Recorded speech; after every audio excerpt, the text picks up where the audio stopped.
Hi guys, నేను ఎక్కడ ready అవుతున్నాను చెప్తే షాక్ అయ్యి షేక్ అవుతారు. లాస్ట్ లో రివీల్ చేస్తా. ముందుగా మాయిశ్చరైజర్. ఈ కాలంలో ఇది రాయకపోతే పాపం మన ఫేస్ బతకలేదు కూడా. ముసలోళ్ళ చర్మంకి ఎక్కువ, వయసు వాళ్ళ చర్మం తక్కువలో తయారవుద్ది. కంపల్సరీ మొహానికి కొంచెం పడియాలి. నెక్స్ట్ వచ్చేసి సన్ స్క్రీన్. చాలా మంది ఎండలోకి వెళ్తేనే సన్ స్క్రీన్ రాయాలనుకుంటారు. తప్పులో కాలేసినట్టే. ఎండైనా మబ్బైనా ఇంట్లో ఉన్న సన్ స్క్రీన్ రాయాల్సిందే.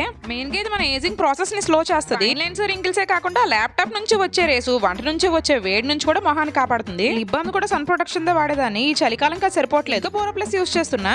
ఏంటిది శోభన్ బాబు రింగ్ అని సైడ్ కి తోసేసా. మూతికి బోరో ప్లస్ రాయడంతో నా మేకప్ లుక్ కంప్లీట్ అయిపోయింది. సైడ్ కి కట్ అయింది కదా, ఈ బోరో ప్లస్ వల్ల తగ్గింది అనుకుంటా. మొత్తానికి తగ్గింది. పెళ్ళైనలకు మ్యాండేటరీ బొట్టు. ఇంకా ఉన్న 3 ఎంటికల్ని ముచ్చటగా ముడేస్తా. నేను ఎక్కడికి వెళ్తానో చెప్పలేదు కదా, చూసేయండి మీరే.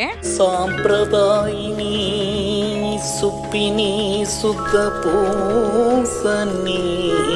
ఎక్కడికి వెళ్ళట్లేదు, వర్క్ ఫ్రమ్ హోమే కదా అని ముచ్చుమొహాలు వేసుకుంటే వర్క్ చేయాలని ఇంట్రెస్ట్ ఉండదు. పైగా బద్ధకంగా ఒక పక్కన నిద్రేస్తూ నీరసించిపోయి నా మీద నాకే విరక్తి వస్తుంది. అందుకే ఇలా రెడీ అవుతుంటా.